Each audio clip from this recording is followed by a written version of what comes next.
Hello, I'm Mubin and I'm sitting here with the leadership of FACES. This is Tony Thompson, Rahana Faisal and Peter Adams. We're an interfaith charity which combats child sexual exploitation.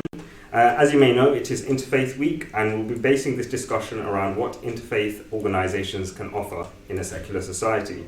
You also get to learn a little bit more about what we do through this panel discussion. So I'd like to hit the ground running and ask you, what's the most exciting part about working in FACES? The relationships. Yeah. The relationships.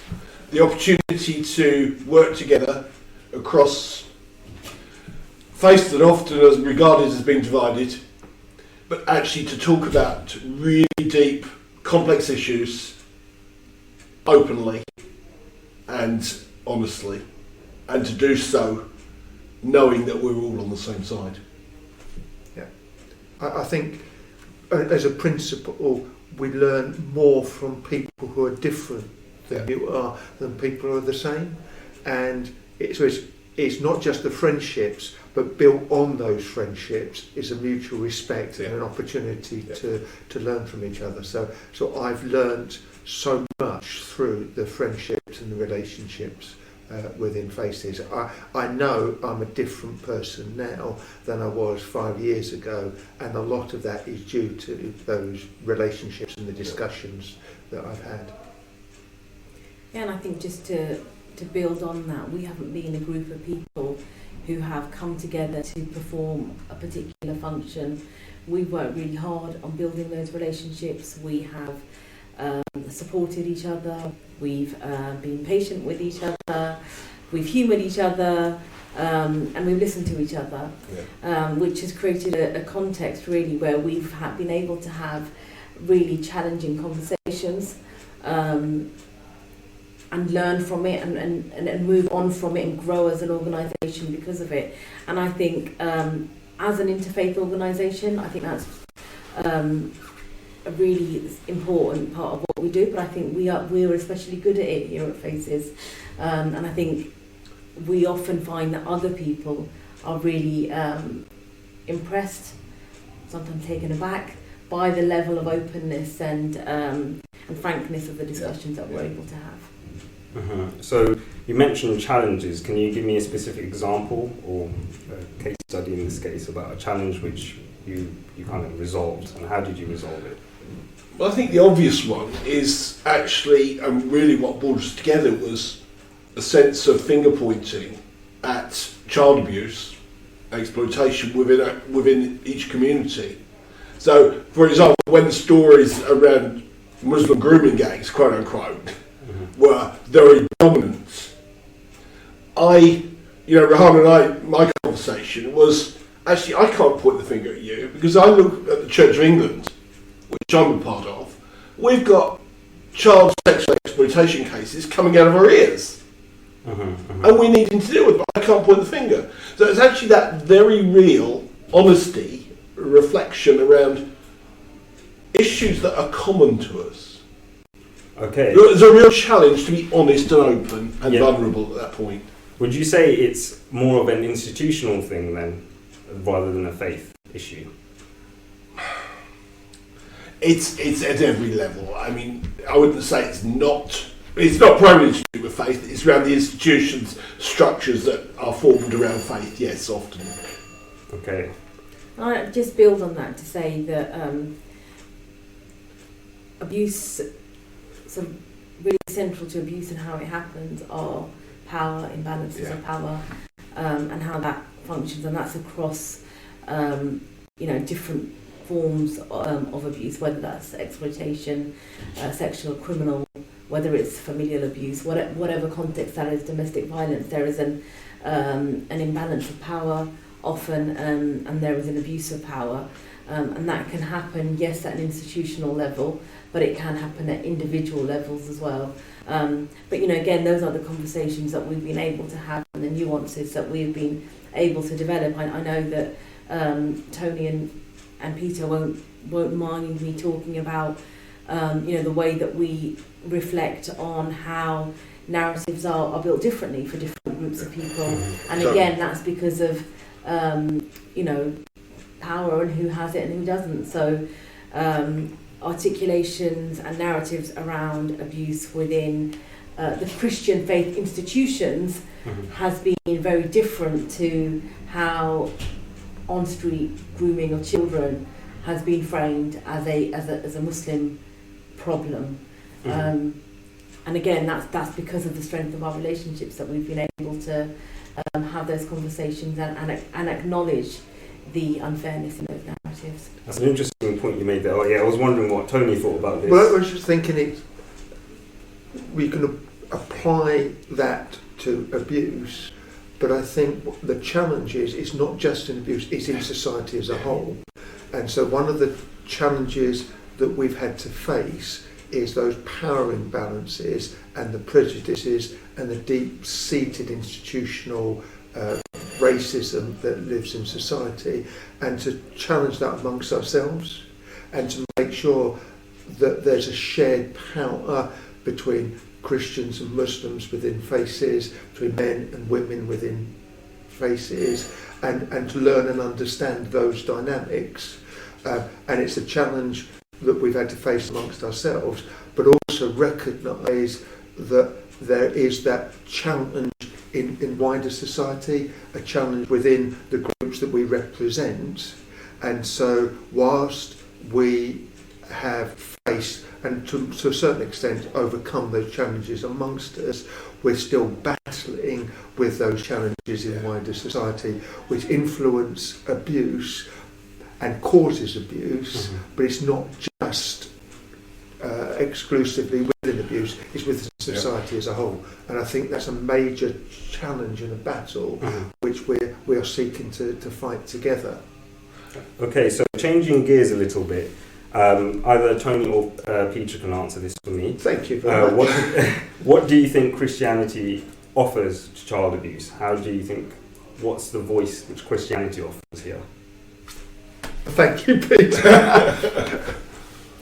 I think that from a faith perspective, so I don't think it's just an exclusively Christian one, but you can correct me if I'm wrong, but I think that the heart of Christianity is about there's only one race, we're all equal before the eyes of God, and everyone has an equal value, and everybody needs to be respected. And abuse is a disrespect. And that there is also, in the heart of Christianity, is an answer to the power imbalance, which is those who have power seek to humble themselves and use that power for the benefit of others, which is what Christ did. And Christ, being, I would say, is being God, demonstrated who God is by making himself, humbling himself to make him as a servant, and actually giving his life up for others. And so therefore I bring the sense that I need to speak up for those who are disadvantaged, those who are powerless, which includes those who are abused. We need to call evil evil, sin sin, and recognise that, not fudge it, not play games with that, and recognise it whether it's in our midst or whether it's out there. And I think it's that calling out, being prepared to talk about something in those terms without pointing the finger, without playing games, that really has defined some of what we are. And because actually what we bring to this is openness, honesty, integrity, as well as that respect for all. Okay, Rehana, so what would you say Islam offers in this respect? I think really central, I think Islam offers so much to this, but perhaps I'll reframe the question and slightly talk a little bit about my motivations and what my faith brings to me, and what I hope to bring to this conversation is compassion, which I think is a really central part of our faith. And that means, that in a similar way to, I guess, how Tony has articulated it, is that we have to humble ourselves a little, that we have to put ourselves in other people's shoes, particularly when we're talking about children here. So much of the narrative around the abuse has focused on the victims, what they could do, what they should do differently in order to prevent that abuse from happening. We are really committed to turning that onto our head. What do the rest of us have to do? So that's compassion, and connected to that is justice. And what does justice mean? What does justice look like? I've said this many times, and people will have heard it from me, but justice means that we prioritise those with the least power. And that we not just humble ourselves and consider that, but we humble ourselves and hand some of that power over. So I think those two are some of the kind of core values that I think that we bring here and that we're motivated by. And I think it comes to the basic issue of what we're talking about is faith therefore has something to say to a secular society whose premise is a free market, it's the strength to the powerful, yes, and that it needs a faith perspective to bring in. And so this is going on to the next question. Can I just say before we go there, Yes. I mean, just to say in terms of Rahana's response, compassion, justice, if those mark out two aspects of a Muslim response, those are not just words. But I see the passion for justice in this woman. But I also see, and it's something I've known from the first day I met her, is the compassion. And so actually, I think we seek to live out the best of what we are. And I see the best of Islam in my friend here and her colleagues. And that, I think, is something that marks out really what we are as faces. I mean, Rahana said we seek to be the very best of what interfaith can be. And I think that sort of deep mutual respect is something that has grown amongst us.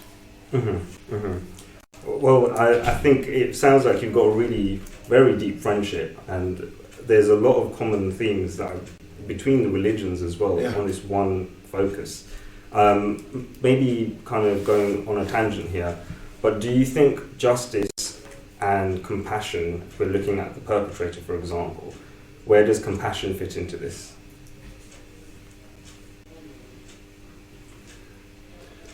it fits in. There's a sense in all of us, we're all both victims and perpetrators. So I think that you can't have a simple divide and say this person is a victim, this person is a perpetrator. And the reality is we're all a mixture of both.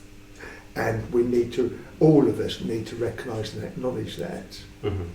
And therefore all of us need both justice and compassion.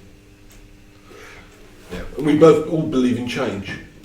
People's lives can change, and so a perpetrator can change. Now they're always going to have to be very mindful and guarding. Those lessons we learn as church leaders and so on, that actually you have to be very attentive to this. But actually, that person can change, and we want to create an environment where hopefully that will change. It's not the centre of our work, but it certainly is our belief. So in practice, and this is where at times faith communities have got it wrong, where they haven't got the two together. And so if you've got someone who has abused children, and as it happens within faith communities, for example, there needs to be compassion for them and help them to know that there's forgiveness that's available for them, but also justice comes in. And so it's not just about them being forgiven, which is appropriate, and it's ultimately it's God that needs to forgive, and they need to come to God for forgiveness. There's also justice that's needing to be done, such that they need to go through the appropriate channels in terms of justice in the system, which is potentially going through the courts and elsewhere, and so the two go together.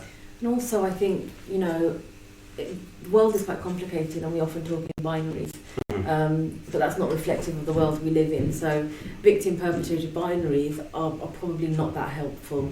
But I think ultimately what we want is for these violations not to happen at all. And we need to be able to imagine a world where that doesn't happen. And if we wanted to create that world, then what do we do? Yeah. And that does require compassion, empathy, work, support with everybody. It's kind of almost going backwards to come forwards. Yeah. Okay, so we'll move on to the next question here. So this is what the theme of this discussion is about. So what are the implications of interfaith work in a secular context, particularly when secularism seems to be presented as a default of British society? Well, I'll just open up to say that there are often framings of secularism as being default, as being neutral, but it's neither of those things. Mm-hmm. So secularism has its own articulations, it has its own ideas, and it has its own actions and consequences in the ways that it functions. And we see that in Britain, we see it in France very acutely.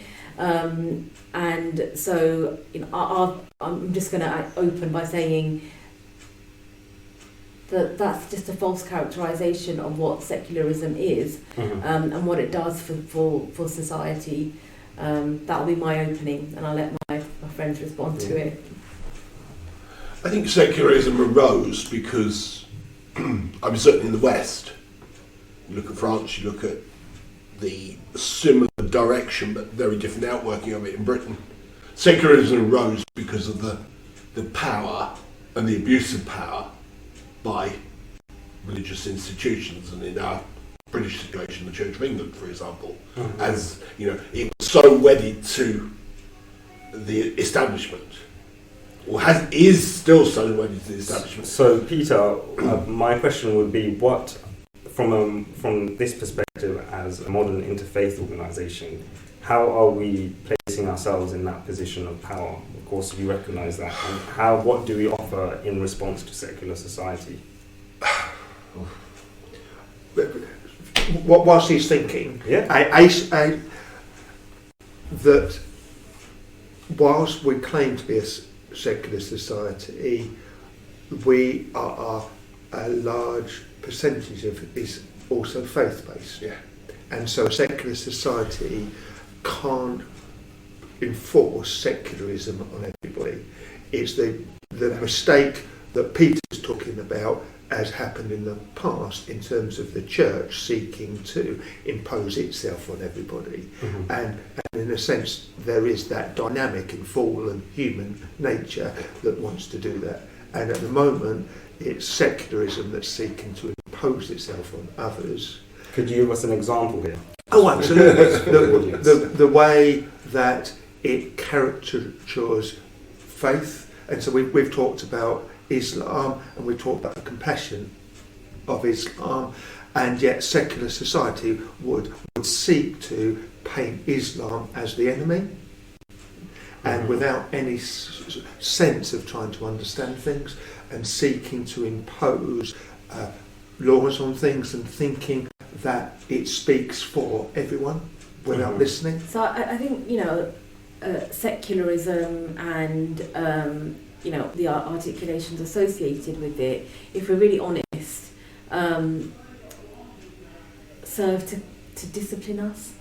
And discipline us in a way that says that there is this one particular way of being, and you must be that way. I think that's where particularly our work challenging prejudices and challenging the unequal way that people are treated, which is motivated by our faith and our faith values, is really important here, because going back to my original point, secularism is not neutral.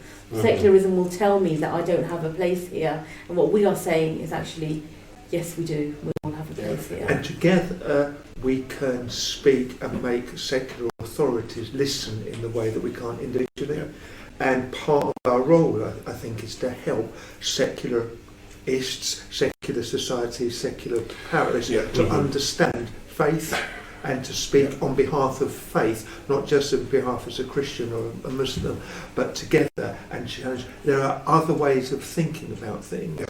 And that you need to take that in count to bring about a healthy society. Yeah. So we're kind of coming to the end of this discussion here, but I do want to have one final question.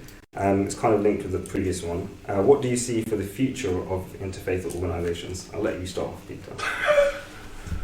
I mean, I think to just tie it in with where we were, for myself, as somebody who has a leadership role in the Church of England, which is still so very linked to the secular state, we have a position of power. I recognise that. I cannot fail to, I must not fail to own that.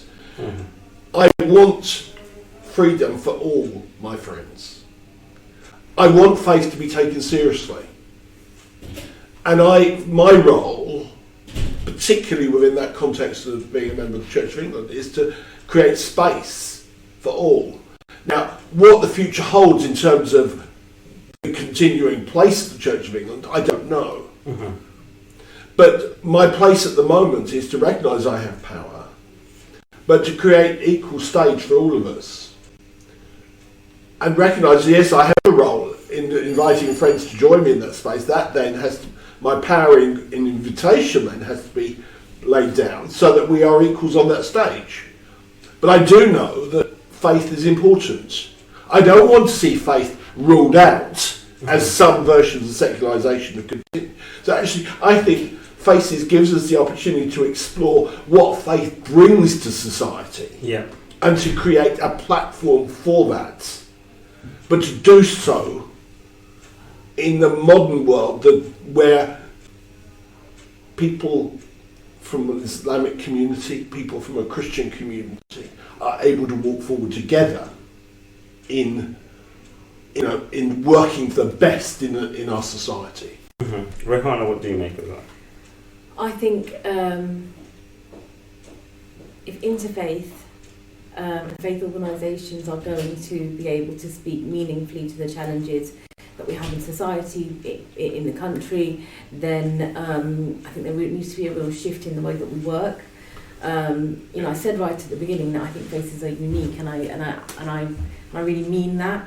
I think there has been and there continues to be interfaith models that don't equally distribute the power, that rely on a sense of benevolence of one group over the other, that we can often, I know that I've been there, that I walk into a room and there are all of these assumptions loaded onto me, and I feel I have to respond to those assumptions when we have that, and we've erased that, we try and erase that, we're working on that in here, but that isn't the case across interfaith groups. There are long histories between our faiths. Some of those are ugly histories of colonialism and imperialism, which do impact the way that we work and see each other now. And we've really got to do this piece of work of dismantling that, and then come together to work on what is actually a challenge for all of us. And I think that we need to do that in order to challenge the society as a whole, because there are victims of our society, and so the poor get poorer, and just the general side effects of capitalism and the way things are creates victims.